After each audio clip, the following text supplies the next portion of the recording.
Welcome to the LoveWorks podcast. My name is Chris Duncan, and my wife Jennifer and I are marriage coaches and ministers in our local church. We've been married for over 20 years and have 6 wonderful children. Over the years, we've experienced infertility, miscarriages, become parents, had career changes, fostered children, and adopted triplets, which among many other life experiences have helped to shape us, our marriage, and our family. We hope to share some of the things we've learned to help others with their journey to have a successful marriage and a strong family, while keeping a focus on our faith as a guide. Thanks for listening, and as always, remember, love works, so let's get to work. All right, welcome back to the LoveWorks podcast. My name is Chris Duncan, and I'm here with my splendiferous wife, Jennifer Duncan. You had to break out the source for that one. I actually did. And whoever's listening, go ahead and look up the dictionary. And if you are still listening, thank you so much. We appreciate everybody that's been hanging in there with us while we get the LoveWorks podcast up and running. We are on episode number 9. Cannot believe it. Holy moly.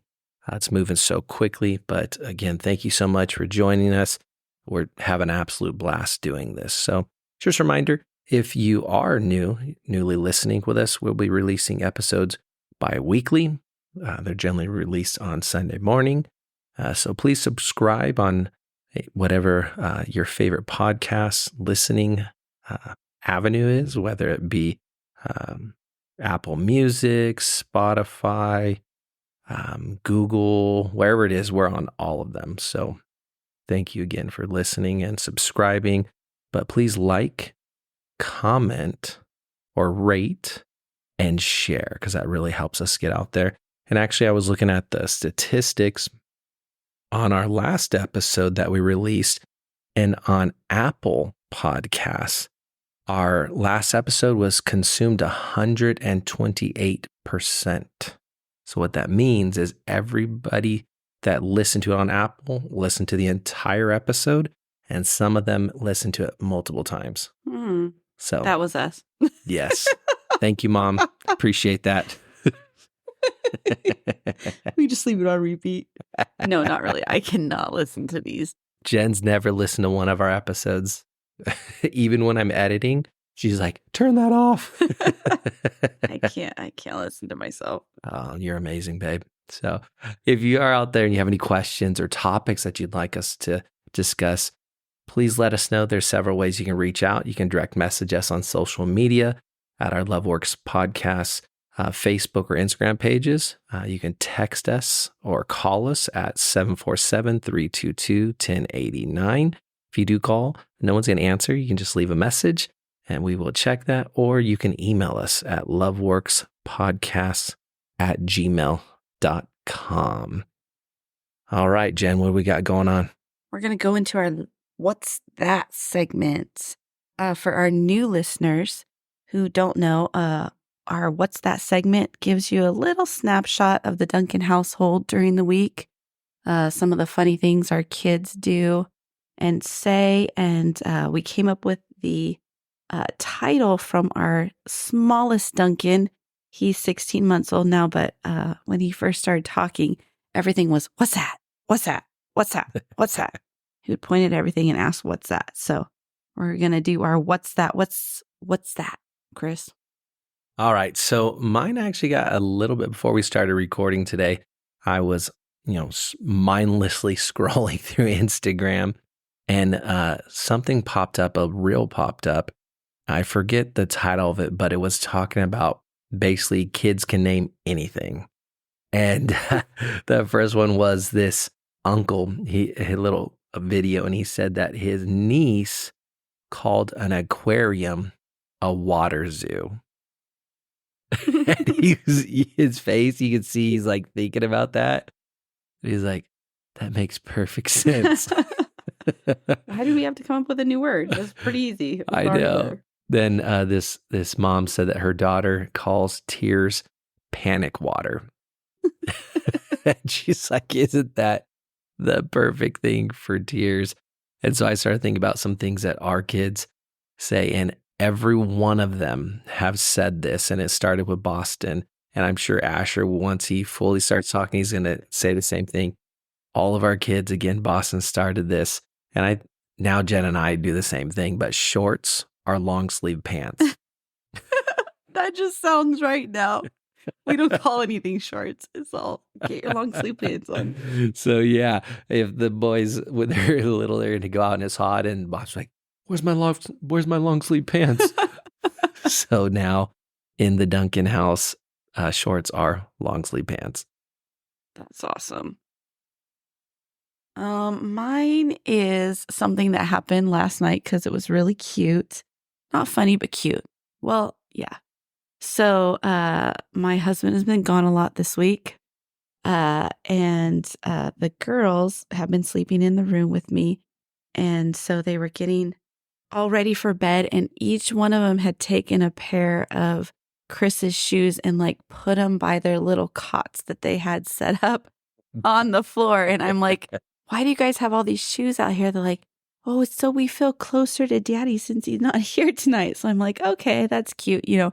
So we go to bed. I wake up in the morning, I look over, and each of the girls has one of his shoes and in their bed with them. And they're like curled up, like holding it like it's like they're like teddy bear or something. It was so gross and so cute at the same time. I'm like, I don't even want to think about what's on those shoes, but it was cute too. It was the thought that counted. So I did snap some photos, and I will share those on our Instagram just so you can see how cute it was. But that's my what's that for this week. And I wear a size 13, so my shoes are large. They're as big as they are. I don't know how they fit in the car. So yes, they're hugging them, and it looks like they're hugging a giant shoe teddy bear. So it was super cute. Jen sent that to me this morning. It made me feel even worse for being gone. So don't do it again. I think Jen told them to do that, snap a photo. So I would think twice about leaving for any church events or work things. It's going to go in one of our 10 things on this episode. All right. Well, Jen just alluded to it. Our episode today is going to be a little bit different and probably a little bit quicker, but we were kind of bouncing ideas off of each other about the episode we wanted to do tonight. And I just thought, you know what? Let's go with 10 things to ruin your relationship. So most of the time we try to be positive and talk about all the positive. But if you are just like, you know what? I want to ruin my relationship. We're going to give you some tips. I want to just mess this thing up. We're about to give you 10 things. So here's 10 behaviors or actions that, if unchecked, could have detrimental effects on your relationship, your marriage, whatever stage of that relationship you're in, will have detrimental effects on it. Number one, lack of communication. We've talked about communication, I think, on all 9 of our episodes. I think it's always going to be number one. Yeah. And it will always be a part of our episodes, I think, because in a relationship, in a marriage, communication is so key. Ineffective communication or a complete breakdown in communication can lead to misunderstandings, resentment, and a sense of emotional distance. And sometimes, have you ever met that couple that one of them thinks they communicate, but they don't? They talk a lot, but they don't communicate. Because once the other person in the relationship starts talking, they're talking over them. They're objecting to what they're saying. They're answering the question. They're finishing the sentence. That's not communication. Or they're just not listening at all. They've checked out. They've said what they needed to say, and then they checked out. Totally. That is not communication. If you are that person in your relationship and you can't sit there with your mouth shut and just listen, you need to do that, because a lack of communication is the number one thing that will ruin your relationship if you can't do it. So if you have that problem, please work on it. Listen, understand, tell them this is what I'm hearing so they know, hey, I'm listening. Because if not, if unchecked, it will have detrimental effects. And if this is the issue in your marriage, it's so critical to fix it because it'll lead to probably all these other 9 things that we're going to list right here. Yeah. It is important that you fix the communication first. Before you do anything else, you've got to be able to communicate effectively, efficiently with your spouse. It's so important. Number 2 is neglecting emotional intimacy. Ignoring the emotional needs of your partner or neglecting to express affection can result in a diminished sense of connection and closeness. I think sometimes I see this more, and I know I'm kind of rough on us ladies, but I see this more with women sometimes. I feel like we kind of feel like men don't have an emotional capacity, right? We don't have feelings. Yes, they don't have feelings. We can say and do whatever we want to them, but as soon as they respond, we're just like, oh my gosh, I can't believe you would say that to me. It's so important to listen to yourself. Not just listen to yourself to hear yourself, but to hear how you are talking to your spouse, to hear how they are receiving it. Watch your spouse. When you say things, watch their reaction. Is it defensive? Is it dismissive? What is it that they're getting from you? And this kind of leads back to communication, right? But it's the emotional part of it. You have to be able to emotionally connect with your spouse. Your spouse has emotional needs. Absolutely. And it doesn't matter if they're male or female. It's important to validate them. And for men, it's important to validate your spouse's emotional needs as well. Because sometimes I think men get freaked out by women's emotional needs, right? It's just like, oh my God, that's too much. Yeah. I don't know what to do with that, right? So it's important that we, even when it's uncomfortable, to validate them and listen to them and realize, you know what, I need to meet that need. Yeah. Even if it doesn't make sense to me, I need to meet that. I need to make sure that I'm filling that portion of my spouse's needs effectively. Absolutely. And I'm going to tell him myself. This happened recently, just a few days ago. Jen asked me, she's like, are you upset with me? And I said, no. She's like, I didn't do anything that, upset you or, anything over the past week or so. And I was like, no. And she's like, well, you've been kind of rude. You've been kind of short with me. And I didn't even realize it. And so I had to apologize. I had to say, I'm sorry. I know you didn't do anything. It had been a hectic week for both of us. I was away for work and just different things. But that doesn't give me the right to just ignore or neglect her emotions. And so I had to apologize. And there wasn't anything that she had done, but I could have got mad. I was like, what are you talking about? But I didn't. I stopped and I was like, you know what? I'm sorry. I didn't realize I did that. Please forgive me. And men, we have to do that sometimes because we do tend, I'll hop on the men for a second. We do tend to not be as aware of the emotional feelings. And we need to be more aware. And I'm working on that. We've been married 22 years, or soon to be 22 years, right? 3, holy moly. I forgot the age of one of our kids and I forgot what anniversary's coming up. We've been married 22 years. In June, 23 years. And that's still something that I have to be aware of and work on. So, all right, number 3. And some of you are going to be like, duh, hello, but I'm just going to throw it out there for you. You want to ruin your relationship? You want to ruin your marriage? Infidelity. Engaging in extramarital affairs undermines trust and can irreparably damage the foundation of a marriage, the foundation of your relationship, and rebuilding trust after infidelity is a significant challenge. It can happen. It can be rebuilt, but is a significant challenge. Don't do it. And obviously, we always instantly think about the physical act of cheating, but I want to talk about the emotional act of cheating as well. Those of us that work outside the home and we're in contact with the opposite sex on a constant basis. Maybe you work in an office environment and there's somebody there of the opposite sex, a young lady. It's always the single people, the single young guy, the single young lady that are marriage experts. They never been married. Their parents probably had a terrible marriage. But if you're Or the ones that have been divorced several times. Exactly. They're going to give you all the tips. They're going to give you all the tips.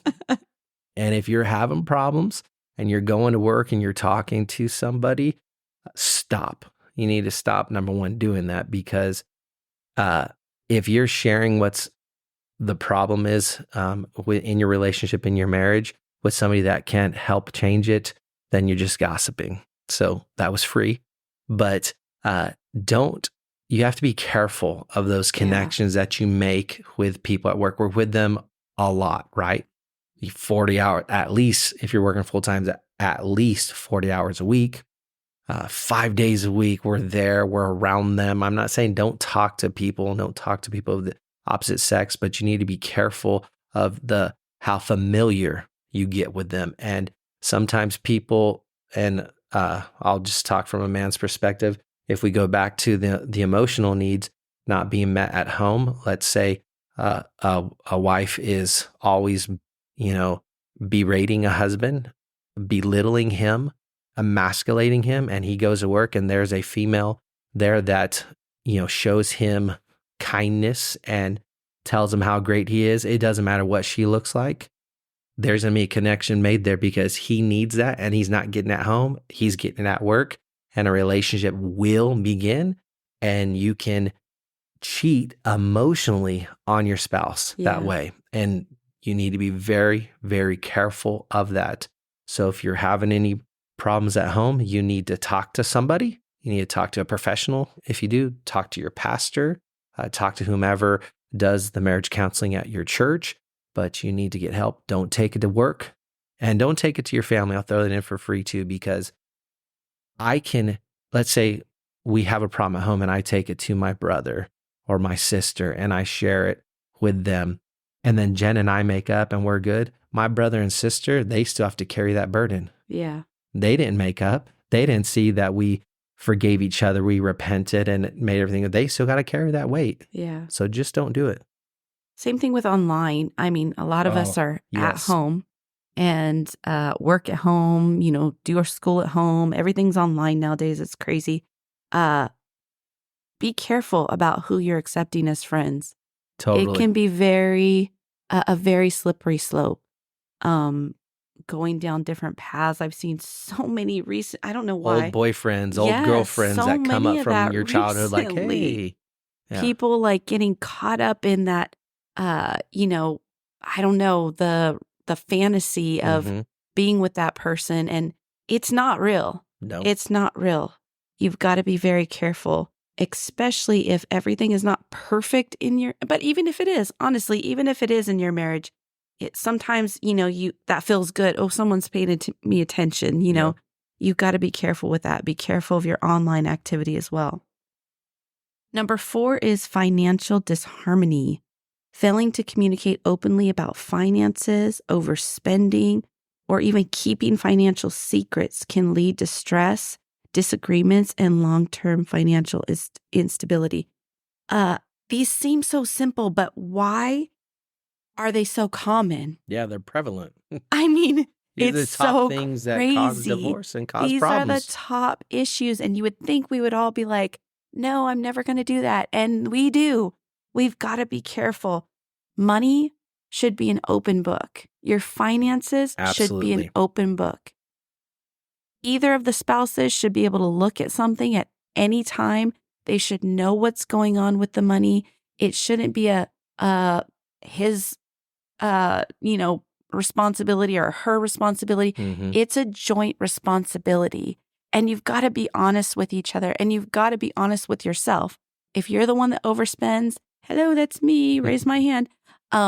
You've got to be careful, and you've got to be open when your spouse is like, hey, we need to save this, or we need to do this. Let's be open to those conversations, because money problems in a marriage, money problems in your life, it's going to ruin your relationship. It's going to be detrimental. You may be able to stay together. And a lot of these things, you can stay together, but you're not going to have the fulfillment of the best marriage that you could possibly have if there's constant money problems, there's constant financial disharmony in your marriage. And there's probably somebody listening right now is like, I'm not checking in when I spend money. I'm not saying that every cent that you spend, you got to go get permission. We're not talking about that. I do think that there should be a dollar amount that you should set that you're not going to go over without consulting with your spouse. Yeah. I mean, if I come rolling up with a brand new car and I've not said anything, that could be a problem, right? Maybe not. If you got the money and all that stuff, maybe not.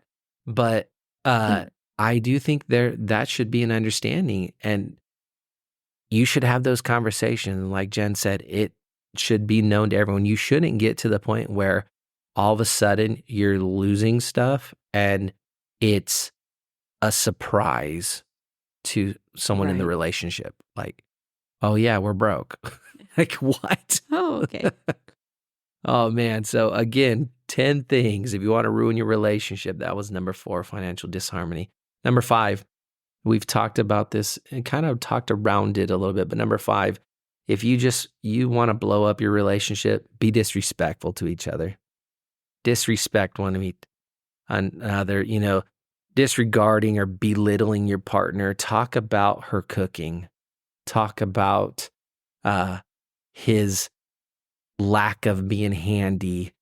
Put them down in front of people. Call them names. Disrespect them. You want to ruin your relationship? Go ahead and do that. Go ahead and do that. You might say, oh, that's a pet name. No, a pet name is baby. Dummy, not a pet name. Yeah. Stupid, not a pet name. Okay. I don't care if you say it with a cute voice. It ain't right. Don't do it. Do not disrespect one another. It would create unhealthy power dynamic within the relationship because a lot of times one person is going to shrink away because of that. Now you have this domineering, crazy person. It can be on either side too. I've seen on either side the wife being, disrespectful, and I've seen the husband on the flip side be disrespectful, and you can just see it makes it uncomfortable everybody that's around, but you can just see that man or woman just almost physically shrinking. Yeah. And it's so sad. And number 5, it could be number 1. None of these are like perfectly in line, and there's other things, but these are the 10 that we picked out. But number 5, disrespect each other. You want to ruin that relationship? Go for it. Number 6 is refusing to compromise. Stubbornly sticking to one's own desires without considering the needs and preferences of the partner can lead to resentment and lack of cooperation in decision making. It's so important that we compromise with one another. We're not going to agree 100% on everything. Yeah, and that's okay. Yeah, that's completely fine. Disagreeing is also okay. Yes. There's a right way to do that. Yeah. And I think we've kind of gone into that a little bit in some of our episodes, but really, you have to be willing to meet. You have to be willing to give and take. And it can't only be one partner that's always the one that's compromising, because then that will build resentment. That will build distrust, because you know that your opinions and your thoughts, they're not going to be taken seriously. They're not even going to matter to your spouse. Yeah. How do you feel loved? How do you feel seen if you know that what you think and what you believe, your spouse doesn't care? Yeah. So it's so important that with the compromise, that we work to meet each other's needs. Also with compromise, we really have to think about it sometimes, because there's some things that your spouse, maybe they can't compromise on. It's just something in them. Be willing to go a little bit extra sometimes. Yeah. Be willing to be like, you know what? I really feel strongly about this, but I understand why, where you're coming from. And even though I feel strongly, as long as it's not like, a life and death situation, we're not talking about anything crazy, but be willing to do that for your spouse. Be willing to love them enough to say, you know what? I see this is really important to you. So let's meet here. Here's what I can do. Yeah. And that's going to open up such a much better path for you guys to move forward than just being like, nope, I can't do that. We're never going to agree on this. There's an impasse there. And how are you going to solve that? Yeah. No, that's huge. And like Jen said, if one person in the relationship just dominates everything, they're selfish and they're not even considering the other person. That's not love. That's not love. That's not showing love. That is not love. Love works, right? And part of that working is compromising. Number 7, this is, part of it is one of the things when we meet with couples and we do marriage coaching, we let them know that anything they tell us in our session is between us. It doesn't leave from us. I do take notes sometimes. I put it on my iPad and I have it locked and the notes are locked and all that kind of stuff. But if anyone brings up physical abuse, that is not kept between us. I let them know right away. That will be shared with the proper authorities so we can get that taken care of. It is never, hear me, men and women, it is never okay to physically harm one another. It is never okay to hit one another. It is never okay. And part of that abuse, we generally think about physical abuse, but going to the disrespect too, that goes into emotional abuse. It's never okay to emotionally abuse one another, to berate, to scream, to yell at. That's never okay. And if you're listening right now and you're in that situation, whether you're the perpetrator or you're the one that is being abused either physically or emotionally, you need to seek help right now. And if you are not strong enough to reach out to the proper authorities yourself, please go to your pastor, go to counselor, go to somebody that can and will help you with that, because you don't need to go through another day facing that. And I understand that there's challenges in relationships, but it's never, ever, ever, ever, ever okay to get emotionally or physically abusive. So true. I think it's so odd to me sometimes that as parents, we can teach our kids this, right? We can tell them it's not okay to hit your sister or your brother. It's not okay to ever put your hands on someone. It's not okay. But then we allow it in our homes. We allow it with our spouses. It's never okay. Whether it's your children, whether it's yourself, it's never okay. Don't allow it to happen. Stop it now. The next one we're going to go into is withholding affection. Consistently withholding physical or emotional affection can create a sense of emotional isolation and detachment. It weakens the marital bond. Yeah. If you don't have that connection with your spouse, you will seek it out other places. And all these kind of intertwined. It's really crazy, but we're affectionate beings. Yeah. Even some of us who maybe are like less, maybe physically affectionate, we still want that and crave that affection. And if we're not getting it or giving it, there's going to be a real big disconnect in our marriage. We're not going to feel close to our spouse. Absolutely. We're not going to feel loved. They're not going to feel loved. And it's going to cause disharmony in your marriage, and it will weaken and eventually ruin your relationship. And I'm going to tell myself again, I feel like being open and honest tonight. Wow. Chris is going to share. This is Chris sharing time. I don't come from a highly physically affectionate family.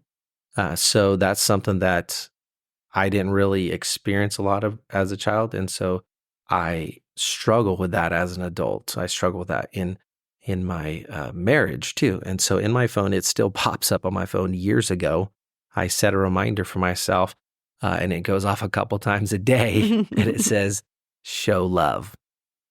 And so when I would get that, I'd go down if I was at home and I find Jen and I hug her and tell her I love her. I find the boys, I find the girls. And that was just a reminder to me that I need to show that affection. I need to show that physical touch. And over the years, I've gotten a lot better. But there are still times that I need that reminder. So I've not removed it from my phone, and I never will. It will always come up every single day, twice a day. And so if you're there, you're just like, I'm just not a huggy person. Well, your spouse needs that. Your kids need that. So if you need to set a reminder in your phone, please do. It will help and it will prompt you. But don't just dismiss it. Make sure you follow it so it helps you out. So true. And some people might think like, oh, well, that's ridiculous. Why should he have to do that to tell someone you love him? He loves enough that he's doing extra steps to make sure that he's giving what needs to be gotten. So it's so important that we work on this, right? Whatever our deficiencies are, we all come with them. Yeah. Everyone comes with a deficiency. Everyone comes with things in their past or whatever that it might not be emotional. It might be something else. Work on it. It's okay to admit, this is my deficiency, but here's what I'm going to do to get better. Here's what I'm going to do to overcome that. Yeah. I think that's the key thing. Like Jen said, we all have deficiency. We all have areas that we can work on. Number one, admit it. Number two, work on it. Address it. Yep. Don't just be like, oh, this is me. Yeah. That's a cop out. That is a cop out. That's lazy. Mm-hmm. That's lazy. Yeah. So true. Number nine. This is a big one. And I don't think people talk about it enough before they start having children. So if you are in a coaching session with us, premarital coaching, we will talk about this. You want to ruin your relationship? Parenting conflicts, disagreements about parenting styles, siding with the kids against your spouse, talking about your spouse being the mean one and you being the fun one. Go ahead. You want to cause some tension. You want to cause negativity in the family. You want to cause some negative impact in the family unit. Go ahead. Have some parenting conflicts. Now, there's going to be some things that you disagree on with parenting style. Right. No doubt that's going to come up. I handle things a little differently than Jen does just because we're male and female, right? We handle things differently. But before we jump right into that, we're going to talk about it. We've already had these conversations before, but sometimes as our kids get older, new things come up, right? Yeah. We've not dealt with it yet. And we're like, okay, what do you want to do? How do you want to handle this? And she might have an opinion like, no, I think we need to do this. It's like, well, I think that's too. And so we had that conversation. We go get back to the compromise. Exactly. We compromise and then we address it. We don't go in and say, okay, I got to do this because, your mom told me to. Yeah. And another thing, it's kind of old school. I guess you would see in like the old TV shows. Just wait till your dad gets home and he's going to whip you. It's, the disciplining shouldn't be just on one person. Yeah. And I'm not just talking about, corporal punishment, paddling on the bottom but what I'm talking about, any type of discipline. If you do timeout, you take away screen, whatever that is, don't always lay it on just the one parent. Yeah. So they're always the bad guy and you're always good. And you want to cause that conflict. They might act like they're okay with it, but they're not because they're always the one that's having to do that. It's going to be an issue. It's going to be an issue. And not only will this ruin your relationship with your spouse, it'll ruin your relationship with your kids. Yeah. And it just, the whole family, it will just, mess up the dynamic that you have as a family. It's super important that we are very careful about how our kids are viewing us. Not that we're going to be secretive or hiding things from our kids or whatever, but they shouldn't see us disagreeing with one another in front of them, right? We can have discussions, but if there's something that we need to talk about, if there's something that we need to address that we don't agree on about a situation that involves our children, we do that in private first. Yeah. We hash it out in private. Okay, here's why I think this. Most of the time, my husband will be like, well, I think you're being a little too soft. And most of the time I am. So I have to be And a like, lot of times, okay. like, you're being too hard. Yes. And some of my kids, I'm going to tell on myself, some of my kids I'm very soft on. And others I'm like, oh no. Oh no. Oh no. It's just, the different temperament of your children, and you know what they can handle, and you know what's in them. And some of my kids need a little bit more correction than others. I won't say any names, but it's funny. But it's important. You've got to make sure that you guys are together on these things, and you make it right before you get in front of your children and before you set that correction or discipline or even guidelines for your family. Get together on it.